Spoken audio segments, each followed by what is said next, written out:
महाकुंभ में हर दिन एक नया रिकॉर्ड बन रहा है, क्योंकि आस्था की डुबकी लगाने वालों का आंकड़ा 51 करोड़ के पार हो चला है। यह भारत और चीन के बाद आबादी का तीसरा सबसे बड़ा नंबर है। लेकिन विपक्ष श्रद्धालुओं के आंकड़े पर सवाल खड़े कर रहा है और जाम की तस्वीरें दिखाकर निशाना साध रहा है। आज अखिलेश यादव ने जाम की ऐसी ही तस्वीरें दिखाई तो फिर केशव प्रसाद मौर्य ने पलटवार कर हमलों की झड़ी लगा दी।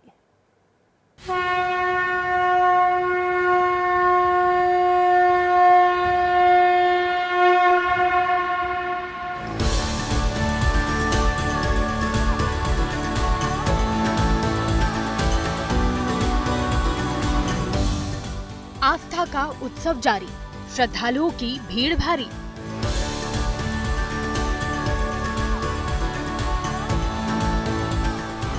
सनातन की जय जयकार, आंकड़ा 51 करोड़ पार।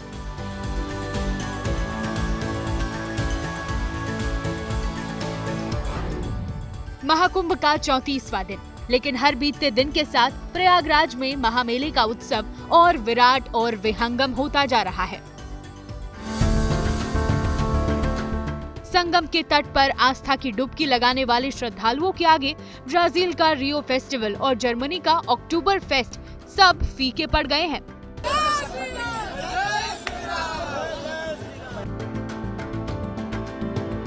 आस्था के त्योहार का आंकड़ा 51 करोड़ के पार हो चुका है, यानी विश्व की तीसरी सबसे बड़ी आबादी से ज्यादा लोग अब तक महाकुंभ में स्नान कर चुके हैं। ये अद्भुत, अकल्पनीय, अविश्वसनीय नहीं है तो और क्या है। प्रयागराज महाकुंभ में श्रद्धालुओं की भीड़ का आंकड़ा 51 करोड़ की शुभ संख्या को पार कर गया है। आज 34वें दिन दोपहर के वक्त श्रद्धालुओं की भीड़ ने 51 करोड़ की संख्या का आंकड़ा पार कर दिया है। आज वीकेंड पर शनिवार के दिन भी बड़ी संख्या में श्रद्धालु गंगा, यमुना और अदृश्य सरस्वती की त्रिवेणी में आस्था की डुबकी लगाने के लिए आ रहे हैं। संगम जाने वाले रास्ते पर तिल रखने की भी जगह नहीं है। रास्ते और पांटून पुल श्रद्धालुओं से भरे पड़े हैं। सोचिए, न कोई अमृत स्नान है, न कोई विशेष पर्व, बावजूद इसके संगम के तट पर श्रद्धालुओं का सैलाब बढ़ता जा रहा है। जहां तक आपकी नजर जाएगी, श्रद्धालुओं की भीड़ नजर आएगी। जितने श्रद्धालु स्नान करने जा रहे हैं, उससे कहीं ज्यादा स्नान करने आ रहे हैं। देखिए, जहां तक आपकी नजर जाएगी लोग ही लोग नजर आएंगे, श्रद्धालु ही श्रद्धालु नजर आएंगे। और ये जो भीड़ का सिलसिला है कल शाम से शुरू हुआ है और सोमवार की रात तक यही स्थिति रहेगी। संगम के तट तक जाने के लिए श्रद्धालुओं को खूब पैदल चलना पड़ रहा है, फिर भी उनके जोश में कोई कमी नहीं है। इतना अच्छा अरेंजमेंट है योगी जी का, अद्भुत। चलना पड़ा, लेकिन नहाते के साथ ही सारी थकान दूर। बहुत बढ़िया व्यवस्था है, 100 में से 100% व्यवस्था सही है। बहुत अच्छा व्यवस्था है यहाँ पे, जो भी काम है बहुत अच्छा हुआ है। प्रयागराज की हर गली, हर चौराहे श्रद्धालु से भरे हैं। होटल से लेकर धर्मशाला सब हाउसफुल है। मंदिर में भी पैर रखने की जगह नहीं है। शनिवार को लेटे हुए हनुमान मंदिर में भक्तों का ऐसा सैलाब उमड़ा कि दर्शन करने के लिए श्रद्धालुओं को घंटों इंतजार करना पड़ा। देख सकते हैं कि श्रद्धालुओं की भीड़ इतनी ज्यादा है कि यहाँ तिल रखने तक की जगह नहीं है। तकरीबन आधा किलोमीटर लंबी लाइन लगी हुई है। श्रद्धालुओं को घंटों इंतजार करना पड़ रहा है। महाकुंभ में जितने भी श्रद्धालु स्नान करने आ रहे हैं, वो लेटे हुए हनुमान जी के दर्शन करने भी जा रहे हैं, क्योंकि विश्व में लेटे हुए हनुमान जी का ये इकलौता मंदिर है। 2-2.5 घंटे से इंतजार कर रहे हैं। 2.5 घंटे से अब तो एकदम नजदीक आ गई। हाँ बिल्कुल, अब तो दर्शन करके ही जाएंगे। मंदिर के बारे में जानते हैं कि स्नान कर लिए तो दर्शन यहाँ जरूरी है। बजरंगबली से कामना करें कि पूरे विश्व का कल्याण हो। महाकुंभ में वीआईपी श्रद्धालुओं के आने का सिलसिला भी लगातार जारी है। शनिवार को केंद्रीय मंत्री पीयूष गोयल ने अपने परिवार के साथ आस्था की डुबकी लगाई, तो लोकसभा स्पीकर ओम बिरला भी अपने पूरे परिवार के साथ त्रिवेणी में स्नान करने पहुंचे।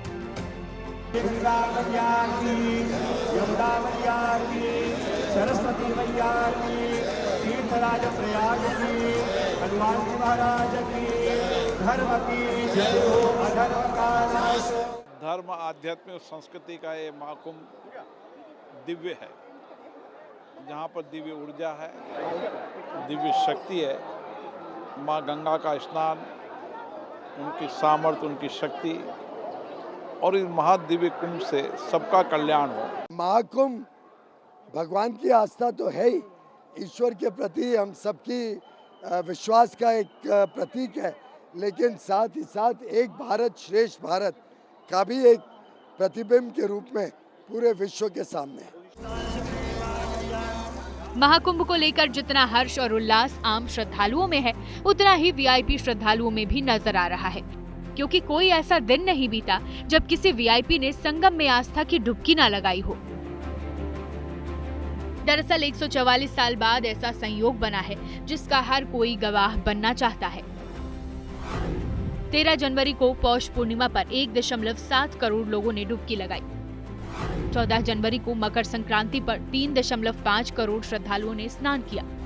29 जनवरी मौनी अमावस्या पर 8 करोड़ से ज्यादा श्रद्धालुओं ने आस्था की डुबकी लगाई।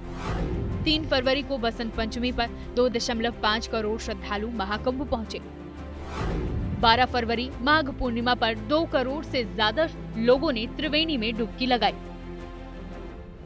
इस वक्त काशी का नजारा भी प्रयागराज जैसा है, जो आस्था के महापर्व में संगम के जैसी नजर आ रही है। शनिवार की दोपहर बनारस के नंदी चौक गोदौलिया से लेकर काशी विश्वनाथ मंदिर तक जाने वाला पूरा रास्ता भक्तों से भरा हुआ था। महाकुंभ को लेकर बड़े बड़े गणितज्ञों के आंकड़े फेल हो चुके हैं। हर दिन एक नया रिकॉर्ड बनता है और अगले ही दिन टूट भी जाता है। लेकिन सियासत का सिलसिला नहीं टूट रहा है। अखिलेश लगातार अव्यवस्थाओं को लेकर सरकार को घेर रहे हैं और सोशल मीडिया पर वीडियो पोस्ट कर जाम के जंजाल की तस्वीरें दिखा रहे हैं। हालांकि अखिलेश की दिखाई तस्वीरों पर यूपी के डिप्टी सीएम केशव प्रसाद मौर्य ने पलटवार करने में जरा भी देर नहीं लगाई। अखिलेश यादव जी लगातार महाकुंभ को लेकर के जो जहरीले बयान दिए, उनके मन में शायद कुछ रहा हो कि कुछ बड़ी अनहोनी हो जाए तो उनको मुद्दा मिल जाए, उनको तीर्थ यात्री आवे सकुशल महाकुंभ स्नान करके डुबकी लगा के जाए। शायद उनकी ये मंशा नहीं थी, लेकिन सब गंगा मैया की कृपा से अच्छा हुआ। अखिलेश यादव जी फ्रस्ट्रेट हो चुके हैं। विधानसभा के उपचुनाव में 10 में से 8 सीटें वो बुरी तरह हार गए, पराजित हो चुके हैं, हार के सदमे में हैं।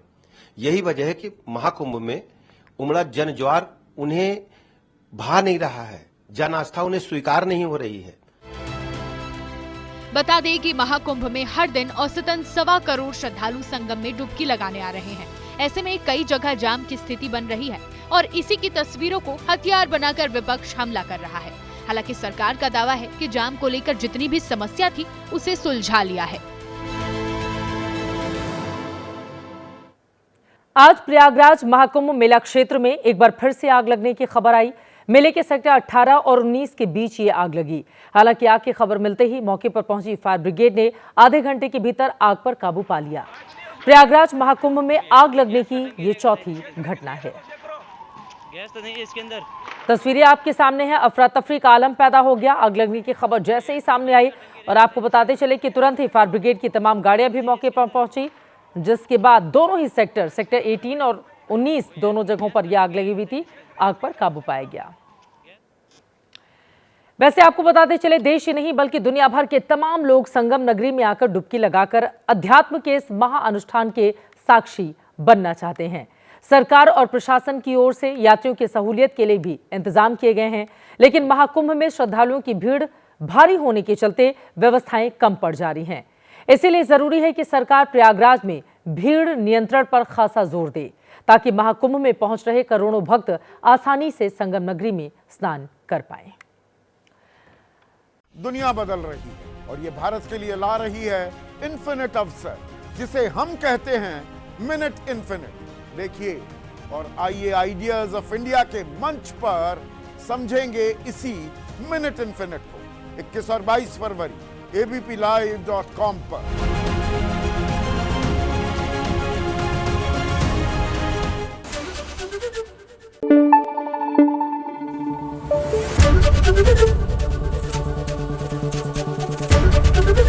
एबीपी न्यूज आपको रखे आगे।